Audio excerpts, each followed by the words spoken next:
प्रश्न नंबर 1 कहता है 1,000 रुपए की राशि पर 20% वार्षिक की दर से 1.5 वर्ष का चक्रवृद्धि ब्याज ज्ञात करें, जबकि ब्याज की गणना प्रति छमाही होती है। यहाँ कह रहा है कि ब्याज की गणना प्रति छमाही होती है, जबकि हमारी दर वार्षिक दी गई। वार्षिक का मतलब होता है 12 माह, क्योंकि एक वर्ष में 12 माह होते हैं। तो यहाँ देखिए, जब 12 माह की जो दर दी गई है वो दी गई है 20%, और हमें चाहिए क्या, प्रति छमाही, क्योंकि गणना प्रति छमाही होनी है। तो 12 माह की अगर 20% तो 6 माह की दर कितनी हो जाएगी, यानी आर हमें निकालना है। तो 6 का नाम 6 और 6 दून 12, और फिर 2 एक अन्ना में 2 और 2 दहम्मा 20। तो हमारी दर कितनी हो गई, आर बराबर 10%, यानी वास्तविक दर जो हमारी होगी वो 10% इस क्वेश्चन में ली जाएगी, क्योंकि हमारी गणना है प्रति छमाही और वार्षिक दी गई है, इसलिए आर हो गया 10%। अब यहां देखें, अगर 6 माह में एक बार गणना तो 1.5 वर्ष में कितना होगा। तो 6 माह में अगर हम गणना करते हैं, 6 माह में अगर एक बार गणना करते हैं तो 1.5 वर्ष में होते हैं 18 माह। तो 18 माह में हम गणना कितनी बार करेंगे, यानी टाइम। तो 6 का नम 6, 6 3 18, यानी टी हो जाएगा 3 बार, यानी कितनी बार गणना होगी, 3 बार। तो यहां से ये निकाल लेना है कि अब हमारी वास्तविक ब्याज दर हुई 10%, जबकि हम गणना कितनी बार करेंगे, 3 बार। तो अब ब्याज निकाल लेते हैं। 3 बार का मतलब हम मानते हैं 3 वर्ष। तो 3 वर्ष का सिस्टम क्या, पहला, दूसरा और तीसरा। चक्रवृद्धि ब्याज में पहली बार जो ब्याज निकाला जाता है वो मूलधन पर। तो मूलधन हमारा कितना है, 1,000 रुपया। दर कितनी है, 10%, बटे में परसेंटेज हटाएंगे तो 100, यहां से ये और यहां से ये, यानी पहली बार हमें ब्याज मिलेगा 100 रुपया। अब सेकंड बार जब निकालेंगे तो मूलधन पर नहीं, चक्रवृद्धि ब्याज कहता है ब्याज पर ब्याज होता है। तो हमारा ब्याज है पहले ईयर का 100, अब 100 रुपए पर हम निकालेंगे कितना, 10%। तो 10%, 100 से 100 कैंसल, यानी सेकंड बार हमें मिलेगा 10 रुपया। अब थर्ड बार जब हम ब्याज निकालेंगे तो सेकंड ईयर के ब्याज पर ब्याज निकालेंगे, तो 10 रुपया का हम निकालेंगे 10%। तो इस जीरो से ये जीरो और इस जीरो से ये जीरो, एक एक अन्नम एक, यानी 1 रुपया। जब कभी 3 वर्ष या 3 बार ब्याज की गणना करनी हो तो हम रेशियो याद रखेंगे, 3:1, यानी फर्स्ट ईयर में 3 से गुणा करना है, सेकेंड ईयर में भी 3 से गुणा करना है, और थर्ड ईयर में 1 से गुणा करना है। अब देखें तो हमारा ब्याज कितना हो जाएगा, 300, यहाँ पर 30 और यहाँ पर 1, सबको अगर हम जोड़ लें तो हो जाएगा 331 रुपए जी। तो 1.5 वर्ष का ब्याज कितना निकाला आएगा, 331 रुपए। इस तरह हम नेक्स्ट क्वेश्चन देखते हैं। नेक्स्ट क्वेश्चन हमारा कहता है 5,000 रुपए की राशि पर 8% वार्षिक की दर से 6 माह का चक्रवृद्धि ब्याज क्या होगा यदि ब्याज तिमाही आधार पर परिकलित किया जाता है। इस बार कह रहा जो ब्याज लग रहा वो 3 महीने में और दिया है वार्षिक, यानी हम निकाल लें कि 12 माह का जो ब्याज है वो 8%। गणना हमें 3 माह में करनी है, तो 3 माह की दर कितनी हो जाएगी, 3 एकम 3, 3 चौक 12, 4 एकम 4, 4 दून 8, यानी जो वास्तविक दर होगी वो कितना परसेंट मानी जाएगी, 2%। क्यों, क्योंकि यहाँ दिया गया वार्षिक और गणना करना तिमाही, यानी 12 महीने के दी और 3 महीने की चाहिए। जब 12 बराबर 8 तो 3 बराबर, यानी आर निकालना है। तो 3 चौक 12 और यहाँ से यहाँ कट कर दे, 4 दून 8, 2% हो गया। अब यहाँ टाइम निकाल लें कितनी बार गणना होगी। जब 3 माह में एक बार गणना, तो 6 माह में गणना कितनी बार होगी, तो टाइम हमारा हो जाएगा 2 बार, यानी 2 बार गणना करनी है। अब 2 बार गणना करनी है तो फिर ब्याज निकालना स्टार्ट कर दें। अब पहली बार तो हमें ब्याज किस पर निकलता है, मूलधन पर। 5,000 पर दर कितनी है, 2%। तो ये जीरो से ये 2 जीरो, यानी 50 दूना 100, 100 रुपया मिला।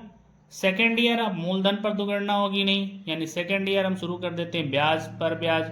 तो ब्याज है 100 रुपये और इसका 2% चाहिए, तो 100 से 100 कैंसिल हो गया, यानी 2 रुपया।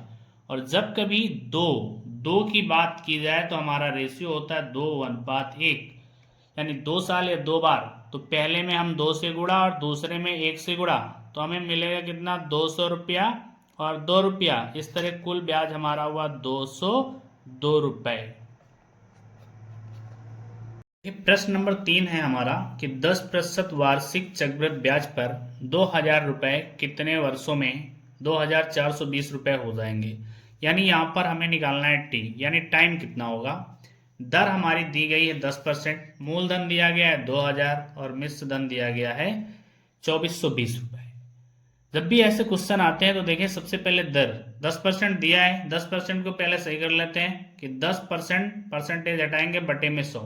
कहने का मतलब है कि अगर हमने 100 रुपए कहीं उधार लिए किसी से या कहीं जमा किया, मान लो हमने बैंक में 100 रुपए जमा किए, वो हमें 10% ब्याज दे रहा है, इसका तात्पर्य कि 100 रुपए में हमें जो ब्याज दे रहा है वो कितना दे रहा है 10 रुपए। अब इस तरह अगर 0 से 0 कैंसिल कर दे तो हम कह सकते हैं कि हमने 10 रुपए अगर कहीं जमा किया तो ब्याज 1 रुपए। अब यहां से ये क्लियर हो गया कि हमारा 1/10 हो गया, यानी मूलधन 10 और ब्याज हुआ हमारा 1। अब आगे क्वेश्चन हमारा क्या कह रहा है कि हमारे पास मूलधन दिया गया है और मिश्र धन दिया गया है। तो देखते हैं मूलधन हमारा कितना दिया गया है 2000, मिश्र धन कितना दिया गया है 2420। मूलधन कितना बना यहाँ 10 और मिश्र धन का मतलब हुआ कि मूलधन में हम क्या जोड़ दें ब्याज, तो 10 1 11। अब टाइम कितना, टाइम पूछ रहा है तो यहां देखते हैं टाइमिंग को हम निकाल लेते हैं, यानी टी नोट कर देते हैं क्योंकि पूछ रहा है कितने वर्षों में। तो 0 से 0 कैंसिल कर लें और यहाँ अगर 2 से कैंसिल कर दें, 2 एक अन्नम 2, 2 दूना 4, 2 एक अन्नम 2, 2 एक अन्नम 2, डबल 0। अब यहाँ देखिए अगर तो 11/10 की पावर टी बराबर, देखो ये 121 है ना, तो 11 का क्या है स्क्वायर, और ये जो 100 है ये 10 का क्या है स्क्वायर। तो यहाँ पर 11/10 की पावर 2 लिख लें, यानी कहने का तात्पर्य पावर 2 का मतलब होता है जैसे 11/10 की पावर 2 लिखा है, मीन्स 11/10 और 11/10 हुआ। अब 11 गुणे 11 करोगे 121 आएगा, 10 गुणे 10 करोगे 100 आएगा।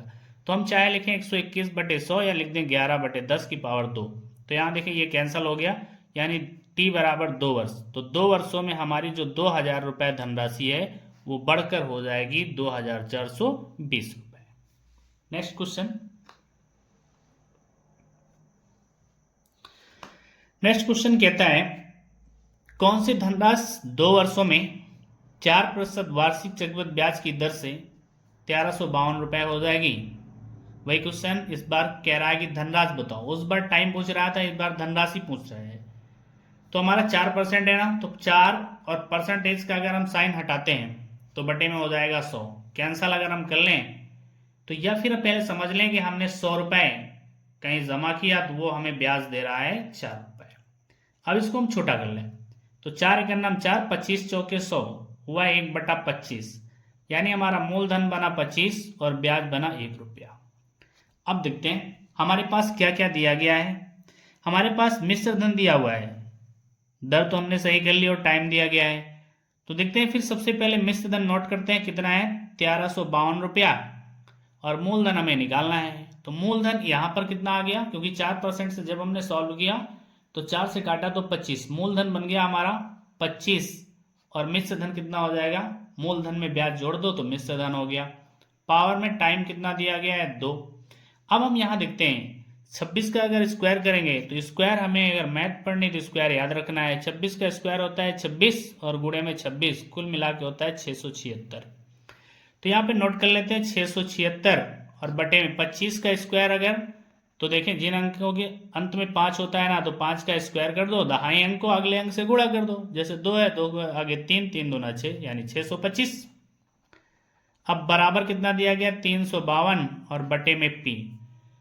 अब कैंसिल कर लें अगर तो यहाँ देखते हैं आंकड़ों में 6 दून 12 लगभग 2 बार जाएगा, तो यहाँ 2 लिखते हैं, 2 छक 12 के 2, 214 1 15 हासिल 1, 2 छक 12 1 13, यानी 1 और यहाँ हो गया 2, 2 बार गया। अब क्रॉस गुणा कर लो, इसका इधर इसका इधर, तो देखते हैं P बराबर हो जाएगा 2 पंचे 10, 2 दूना 4 1 5, 2 छक 12, यानी हमारा मूलधन हुआ कितना 1250 रुपया। तो 1250 रुपए अगर हम 2 वर्षों के लिए जमा करें 4% वार्षिक ब्याज की दर से तो वो बन जाएंगे 1352 रुपए। नेक्स्ट प्रश्न है हमारा कितने समय में 1000 रुपए की धनराशि 20% वार्षिक ब्याज की दर से 1331 रुपए हो जाएगी, जबकि ब्याज प्रति छमाही चक्रवृद्धि संयोजित होता है। इस बार हमारा पूछ रहा है कि टाइम बताइए क्या होगा। दर वार्षिक दी गई है और ब्याज की गणना छमाही। अगर 12 माह में देखते हैं, 12 माह में हमारी ब्याज परसेंटेज 20 है, तो छमाही में गणना करनी है, तो 6 माह में कितना हो जाएगा, हम दर निकाल लें। तो 6 का नाम 6, 6 दून 12, 2 का नाम 2, 2 दहम्मा 20। इसका मतलब हुआ कि जो हमारी वास्तविक दर लगेगी वो कितनी लगेगी, 10%। और ऐसे भी हम समझ लें कि अगर वार्षिक मतलब 12 माह में 20%, तो छमाही मतलब 6 माह, 6 माह मतलब 12 का आधा हुआ, तो दर भी आधी हो जाएगी, 10%। अब अगर दर हमारी 10% हो गई, तो फिर हम देखते हैं टाइमिंग निकाल लेते हैं कितना टाइम लगता है। अब हमारे पास क्या दिया गया है, मूलधन दिया गया है और मिश्र धन दिया गया है। दर तो क्लियर हो गई, तो अब हम नोट कर लें पहले मिश्र धन कितना हमारा 1331 और बटे में मूलधन कितना है 1000। फिर यहां देखते हैं मूलधन के सामने मूलधन नोट करेंगे, तो मूलधन हमेशा होता कितना है, तो मूलधन होता है अपने आप में 100। और अगर हम मिश्र धन के सामने मिश्र धन नोट करें, तो मिश्र धन बराबर होता क्या है, मिश्र धन को हम ए कहते हैं, ए बराबर होता है मूलधन प्लस ब्याज। अब ब्याज में यहां देखें अभी परसेंटेज चल रहा है, जब हमारा मूलधन 100%, हम मानते हैं कि हमेशा मूलधन 100% होता है, तो दर उसमें जोड़ दो, तो 100 में अगर हम दर जोड़ दे 10, तो 110 हो जाएगा। अब टाइमिंग हमें निकालना है, टी नोट कर लो, 0 से 0 कैंसिल कर लें। अब इधर अगर हम देखें कि 11/10 बचता है और पावर में टी बराबर, अब देखें 11 से अगर हमें समझ में नहीं आ रहा है, तो यहाँ 10 देखें, 10 का अगर हम इससे संबंध निकालें, तो संभवतः 10 गुणे 10 गुणे 10, यानी 1 2 3, 10 की पावर 3 बार होगा तो 1000 हो जाएगा ना। जब 10 की पावर 3 लगाने पर 1000 होता है, तो ये श्योर है कि 11 की पावर 3 लगाने पर 1331 हो जाएगा। तो हम इस जगह लिख सकते हैं कि 11/10 की पावर 3, और ये कैंसल हुआ, तो टी बराबर आया 3 वर्ष नहीं 3 छमाही। क्यों, क्योंकि हमारी गणना कहाँ हो रही है, छमाही में। अगर 3 छमाही आया, तो इसका मतलब है टी बराबर हो गया 1 सही 1/2 वर्ष। नेक्स्ट क्वेश्चन,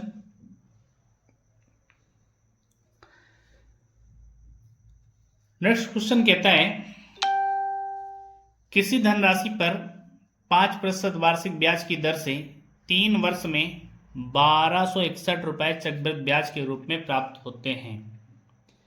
अब किसी धनराशि का तात्पर्य है कि हमें पी निकालना है, यानी मूलधन निकालना है।